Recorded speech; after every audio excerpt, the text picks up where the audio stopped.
केंद्र सरकार बड़ घोषणा एथर फेल हेले परवर्ती श्रेणी को जाइपारे नहीं छात्र छात्री। पंचम अष्टम श्रेणी रे फेल हेले परवर्ती श्रेणी को जाइपारे नहीं एने सूचना देले केंद्र शिक्षा मंत्रालय सचिव संजय कुमार। पंचम अष्टम रे फेल हेले 2 मास रिटेस्ट सुजोग मिलिबो। रिटेस्ट रे उत्तीर्ण नहेले सेही पुराना श्रेणी रे रहिबे। अष्टम श्रेणी पर्यंत पिलांकु स्कूल रो बाहर करा जाई परिबनी। शिक्षार मान वृद्धि पाई निष्पत्ति निया जाइथिबा कहिले केंद्र मंत्री सचिव।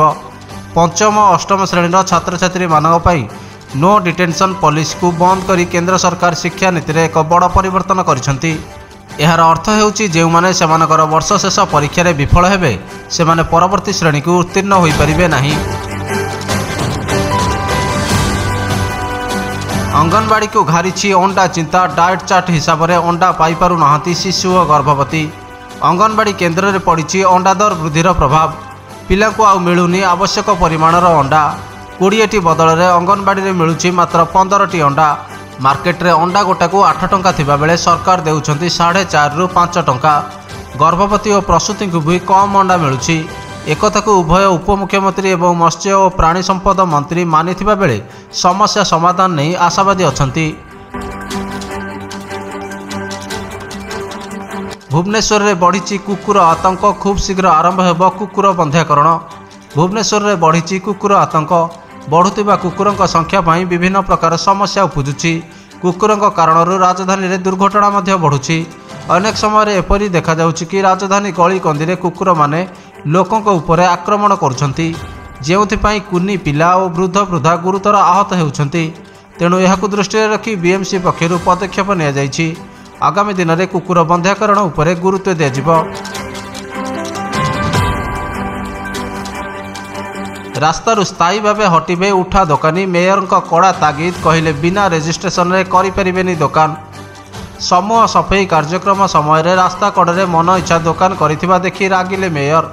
रास्ता कड़े बारंबार तागिद पर भी कहीं रेजिस्ट्रेशन करा जाई नथिबा दोकानी दोकान पकाउछंती बोली नाली अखि देखाइले मेयर। सीआरपी छकरे समूह सफाई कार्यक्रम समय रास्ता कड़े थिबा उठा दोकान को विभिन्न कथा पचारि बुझिछंती। सूचना अनुसार प्रवासी भारतीय सम्मेलन पर सजई होउछि राजधानी। सेथिपाई विभिन्न दोकान बजार सहित भुवनेश्वर को सफा करिया पई अंटा भिड़िछि बीएमसी। रास्ता कड़े उठा दोकानी को हटाई स्थायी भेंडिंग जोन दियाजिबो। एही दोकान रेजिस्ट्रेशन करिथिबा दोकान ही पाइबे। एहा सह दोकान पाख सफा रखिबाकू कड़ा निर्देश दैछंती मेयर। दिल्ली निर्वाचन रे बीजेपी रा मध्य प्रदेश फर्मुला बड़ नेता को मैदान को ओह्लाई पारे दल। एही सप्ताह आसीपारे प्रथम लिस्ट। आसंता वर्ष दिल्ली रे पड़िबाकू जाउछि विधानसभा भोट। एने विधिवत भाव तारीख घोषणा होई नथिले भी सरगरम हेउछि दिल्ली राजनीति।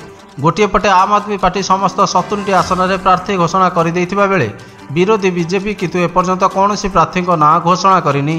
कुआଯାଉଛି चलित सप्ताह रे बीजेपी रो केंद्रीय निर्वाचन समितिर बैठक बसिबाकू अछि, जेउठिकी दिल्ली रणनीति नहीं प्रस्तुत होइतिबा ब्लू प्रिंट रे मोदी शाहक मोहर बाजिबो। आ बीजेपी दिल्ली विधानसभा निर्वाचन पर प्रार्थी घोषणा करिबो।